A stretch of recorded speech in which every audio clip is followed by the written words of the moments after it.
ठीक है, now let's talk about destructive interference.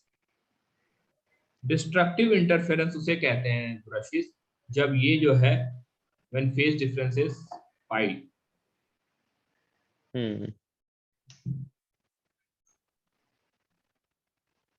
और 2n प्लस पाई। ठीक है, यदि n माइनस 1 करेंगे तो n विल स्टार्ट फ्रॉम 0, और यदि प्लस करेंगे तो n will start from 0, sorry n minus 1 करेंगे तो 1 से, और यहाँ इस तरह से। Got it? यस। तो this is destructive interference. Destructive interference में क्या हो जाएगा, amplitude will become mod of a1 minus a2। That means एक वेव इस तरह से है तो दूसरा वेव इस तरह से होगा। Got it? Yes. This is destructive interference.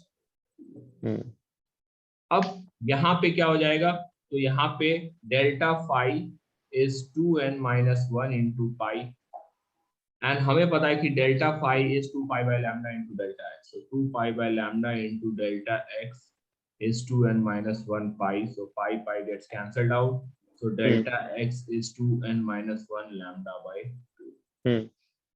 This is the phase difference.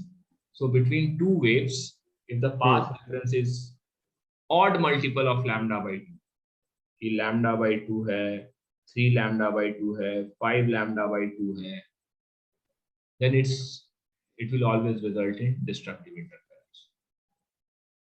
Okay.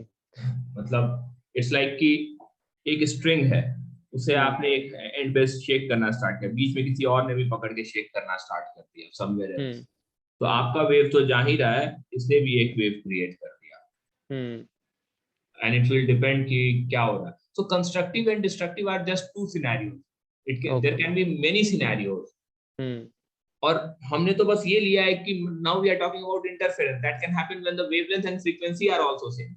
Yes. So many things are taken into consideration to get there. That would मतलब you can do that. I'm not saying नहीं कर सकते, but मैं बता रहा हूँ कि पहले frequency wavelength आपको manage करना होगा कि it should be the same. हाँ, मतलब स्टोन को ऐसे नहीं हो सकता कि ज्यादा फोर्स से थ्रो कर रहे हैं फिर वो, तो frequency wavelength सही होगा, एक बार वो मैच हो गया, then you have to think about कि मतलब कितना टाइमिंग के बाद आपको जनरेट करना है ताकि एक वेवलेंथ पास हुआ। The moment you see कि एक रिपल पास हुआ या दो रिपल पास हुए, then you throw, मतलब एग्जैक्ट उस मोमेंट पे नया जनरेट होगा। Right. We'll come to this application. This has got many beautiful application. ठीक है, साउंड के केस में भी है और लाइट के केस में भी है। इंटायरली मतलब इंटरफेरेंस का बहुत सारा एप्लीकेशन है। ठीक है, you can create interference in lab. Right. इधर तक समझ में आया Gurshish? Constructive and destructive interference.